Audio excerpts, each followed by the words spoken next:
Now, we head a little bit further down the creek tonight where other neighbors also are on flood watch right now. 7 Eyewitness News reporter Ed Riley continues our live team coverage. Well, as you just heard from Jeff Rusak, there are problems with flooding and evacuations here in West Seneca, and that's happening just upstream from where I am right now. But this is a problem area that people have been watching all day long. This is Buffalo Creek. It runs behind the homes on Lexington Green in the Lexington Green neighborhood, and people have been keeping a close eye because the ice is piled up. It's not moving. People in this neighborhood know how destructive ice jam flooding can be because in 2014, this neighborhood was devastated by it, and now they're on high alert because of what's happening upstream.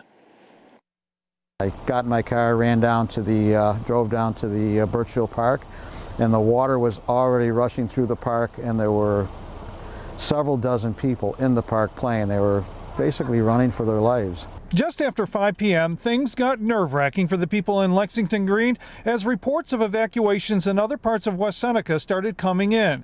Police and fire crews raced into the neighborhood to check on Buffalo Creek, and some residents scrambled to get last-minute sandbags in place. We're shutting the subdivision down so that we don't have visitors. Sharon Pastwick is one of many people who were out today checking on Buffalo Creek. It worries me because the way, especially with the temperature melting so fast. Her daughter lives on Lexington Green, a neighborhood that had extensive damage during the 2014 ice jam floods that filled basements with water, destroyed vehicles, and wrecked foundations. Oh, thousands. She had to replace everything, the furnace, the air conditioning, washer, dryer, the whole bit down there. Cazenovia Creek by the Southgate Plaza is another place where the ice is now piled up and not moving yet. In some places along Seneca Street near Ridge Road, the creek was overflowing its banks. There's a lot of ice there, and it's heavy, big ice.